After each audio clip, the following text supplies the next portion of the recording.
Olá, está começando o RCTV Notícias, eu sou Vanessa Brolo, te faço companhia a partir de agora e hoje eu tenho o prazer de receber aqui o Dr. Alcides Branco. Olá, doutor, seja muito bem-vindo. Muito obrigado pelo convite, é um prazer estar aqui com vocês e discutir um assunto tão interessante, Vanessa, que nós vamos conversar hoje. É um prazer recebê-lo. Gente, doutor, ele é cirurgião bariátrico e cirurgião metabólico. E eu vou começar a nossa entrevista perguntando para o doutor exatamente isso, né? Porque cirurgia bariátrica, todo mundo aí já deve ter ouvido falar. Isso. Agora, a cirurgia metabólica, doutor, o que é? Então, a cirurgia metabólica é um conceito que se implantou há aproximadamente 18 anos, onde a gente vê, e via, hoje vê muito mais frequente, que o paciente, o problema não é só o peso, o problema são as doenças, Vanessa. Então, as doenças, principalmente relacionadas ao diabetes mellitus tipo 2. Então, não necessariamente, a maioria dos 18 milhões e 400 mil diabéticos do Brasil, eles não têm obesidade mórbida. E eles não podem se beneficiar da cirurgia? Pode. Só que a cirurgia bariátrica para esses pacientes ela é muito agressiva, porque ela acaba tendo uma grande perda de peso. Isso aí, a perda de peso grande no paciente diabético, ele leva à desnutrição e a problemas graves, renais, hepáticos, etc. Então, surgiu a cirurgia metabólica, que ela tem um viés muito nacional, muito brasileiro, com alguns pesquisadores. Depois nós entramos nisso, então isso começou há 20 anos, 18 anos e meio nós entramos juntos, e começamos a entender que a doença metabólica ela é muito mais hormonal. Ela é peso, mas o peso acaba sendo secundário. E o senhor fala, inclusive, que a partir da cirurgia metabólica, o paciente diabético para de tomar um medicamento. É uma revolução na vida dessa Isso pessoa. É importante, Silvana, colocar isso e as pessoas entenderem, até os colegas médicos entenderem. Ela tem um índice de reversão, de remissão do diabetes de 94%. Você veja que é sensacional, né? Vocês que estão nos ouvindo, que conhecem, tem paciente diabético, como eu tinha meu papai que já faleceu de diabetes, é uma doença que você vai progredindo com medicação. Você começa com uma dieta e vai com remédio, com 2, com 3, entra na insulina e infelizmente ela tem uma progressão. São raríssimos casos que conseguem ter uma remissão somente com alimentação e com medicação. E a cirurgia pode trazer a vocês uma remissão. Eu estou dizendo que é remissão, é uma cirurgia para o diabetes. Então, não é bariátrica, eu digo que elas são muito diferentes. Enquanto a metabólica tem menos restrição. Então, para entender, come-se mais. Na metabólica, come-se menos. Na metabólica, a gente mexe mais nas estruturas hormonais, pâncreas, fígado, no ilho terminal, nos nervos. Na bariátrica, eu faço um desvio intestinal.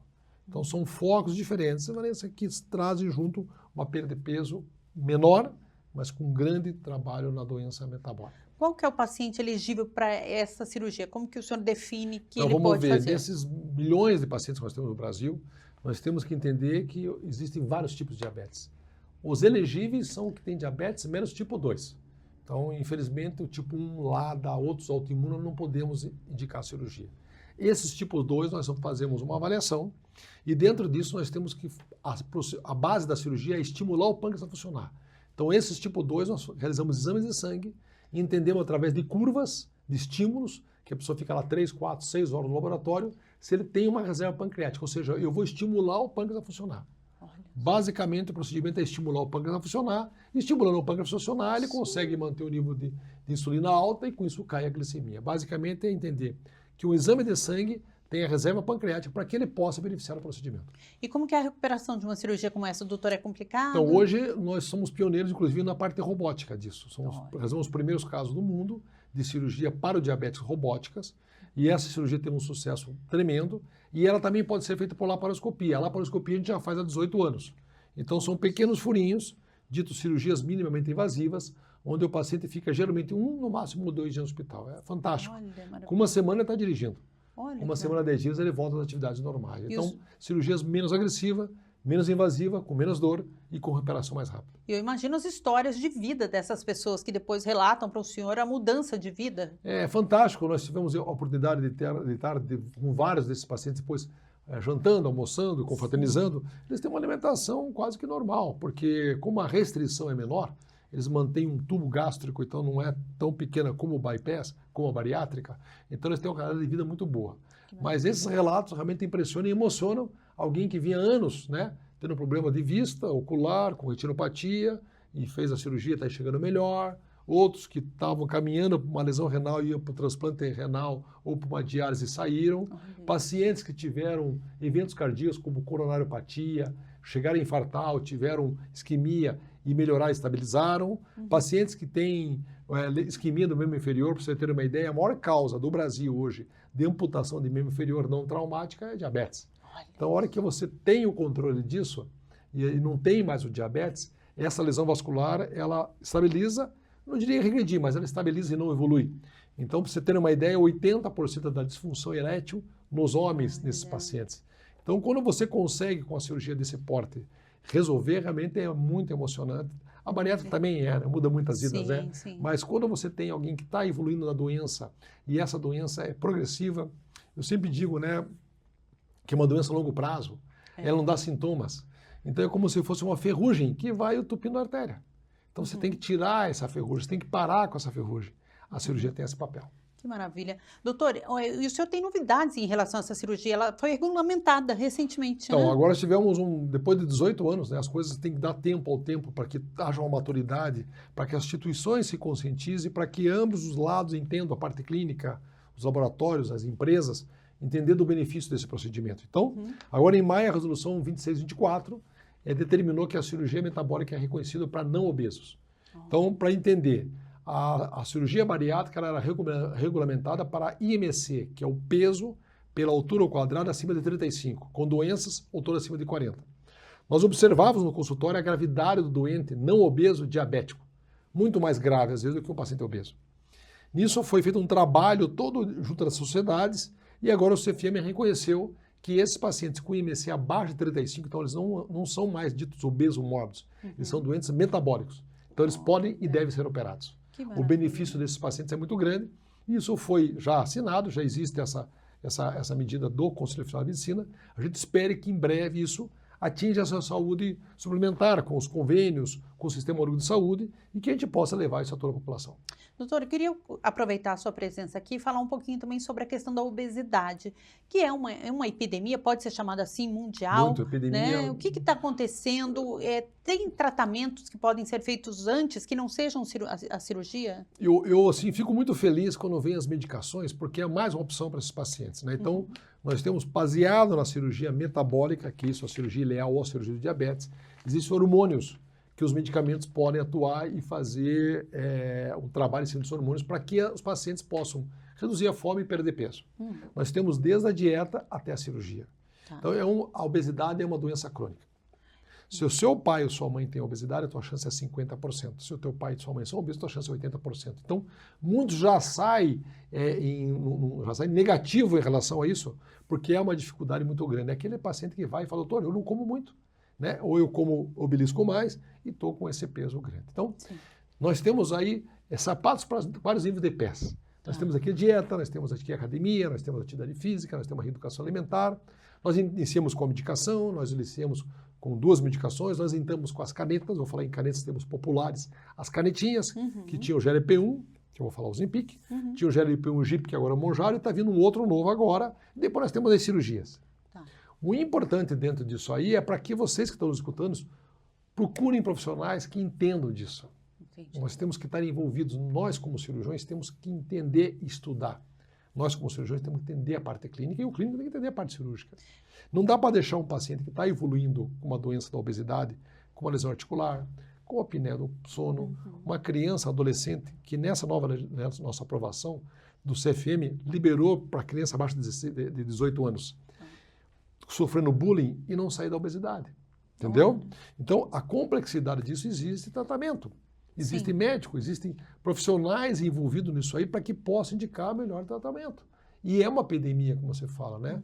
Os alimentos ultraprocessados, né? Ô, pessoal, não vão para o alimento ultraprocessado.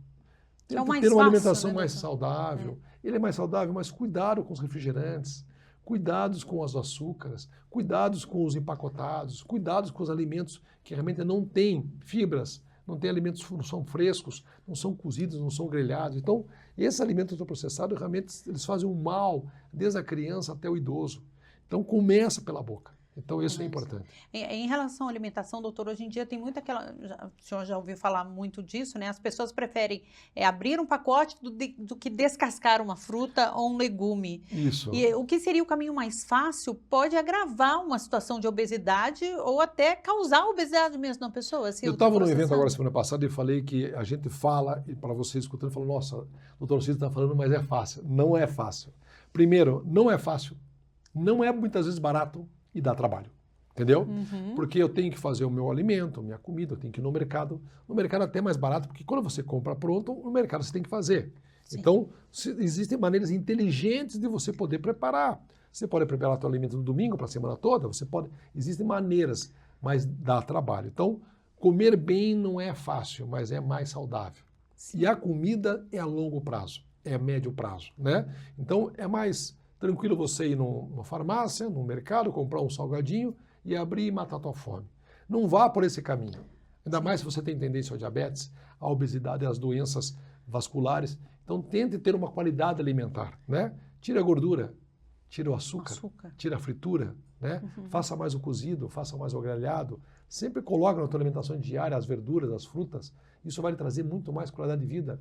Te muda o hálito, te muda a pele, te muda as fezes, te muda o teu estímulo, te muda a tua vitalidade. A gente estava falando antes de começar aqui, gente, sobre a mudança em relação à alimentação e o doutor falou que tirou o açúcar faz algum tempo. O que refletiu na sua vida? Então, há 20 anos eu comia pouquíssimo açúcar, assim, uma vez por semana. E há 2 anos eu fiz um propósito e tirei totalmente o açúcar. Não foi fácil, não foi difícil porque eu já não comia açúcar, né? Então eu digo, eu comia 3 coisas. Eu comia um sagu de vinho, não como mais.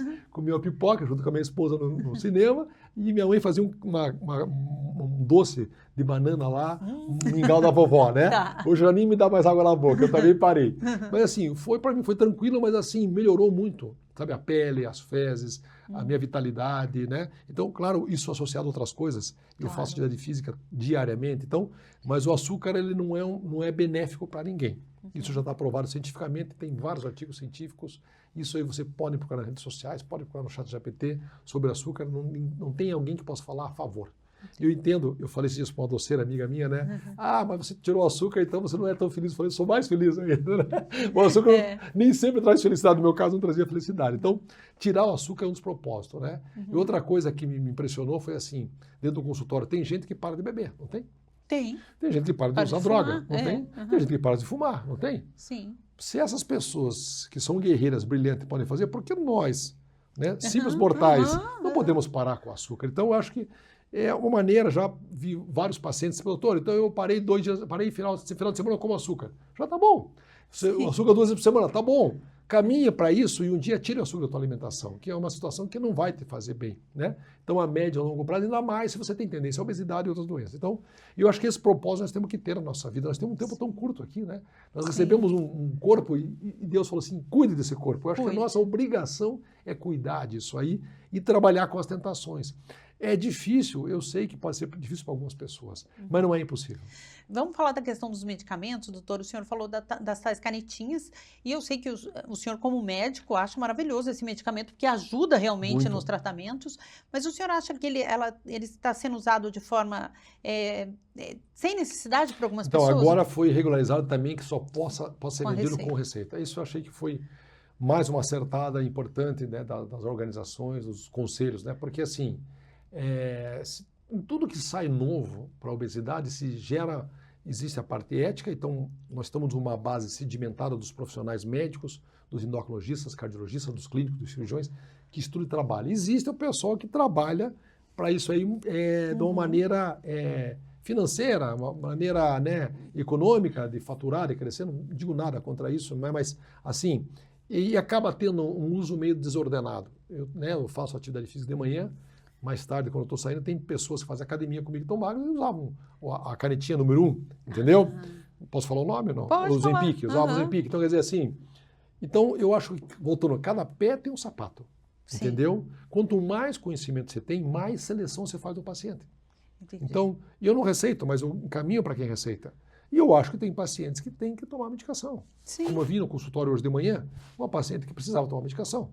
Como ontem eu vi um paciente que não precisava tomar medicação e estava tomando. Então, eu tenho que ter essa informação, né? Nós não podemos ser radical. E aí eu digo também, tem aquele diabético importante que não está controlado e está tomando a medicação. Esse paciente pode ser curado ou ter remissão do diabetes. Entende? Como aquele que não tem tanta obesidade, não tem tanto um pré-diabetes e está querendo fazer cirurgia. Esse não tem indicação de cirurgia. Então, quer dizer, nós temos que entender isso aí.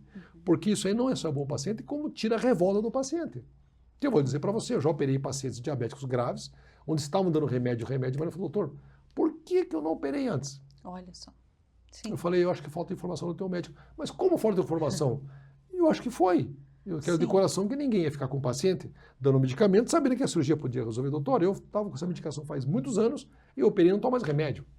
Ele ficou bravo com o médico, eu acalmei, não é isso que pode acontecer e tal. Sim. Então, eu acho que isso, todos os profissionais que trabalham com essa área de obesidade, de diabetes, etc., tem que ter uma formação, tem que entender, tem que ler e tem que estudar. Certo. Em ambos os lados, entendeu? Eu não posso ser torcedor, né, só de um lado. Isso aí gera problemas até para os pacientes. E todos esses cuidados, tomar, por exemplo, o medicamento de forma correta, orientado corretamente, mudar a alimentação, evita o tal do efeito sanfona, que é assustador para as pessoas. A obesidade é complexa, né? Porque você trata esses pacientes, são crônicos.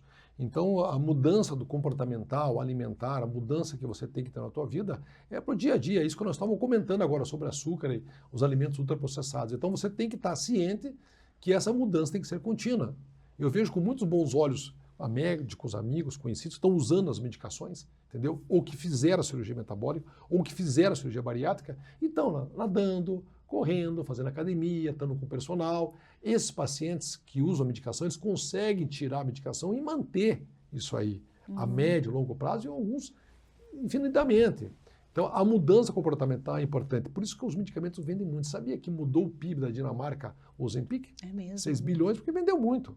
Olha. Então, acho que eu entendo esse comércio, mas assim, para quem está escutando a gente, está ouvindo a gente, é importante você estar linkado num profissional atualizado, de todas aquelas especialidades que eu falei.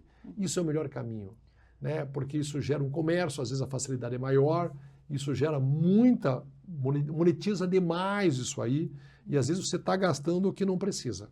Você está gastando o desnecessário.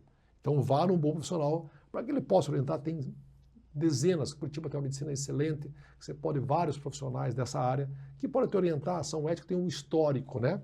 Hoje a gente vê nas redes sociais, às vezes a pessoa, pum, explode. Né? E já sai. Então, assim, dá uma olhadinha no currículo, na história, quanto tempo está no mercado, vocês que são esclarecidos, faça isso para o teu bem, e ali você vai encontrar bons profissionais que vão te orientar e você vai tomar a medicação certa. Sim. Não vai desperdiçar o teu dinheiro e não vai também prejudicar a sua saúde. Doutor Alcides, muito obrigada pela sua presença e pelas suas explicações para a gente aqui hoje. É um prazer estar aqui, estou à disposição. Tá certo. Esse foi o RCTV Notícias e a gente volta em breve com muito mais informação de qualidade para você. Tchau!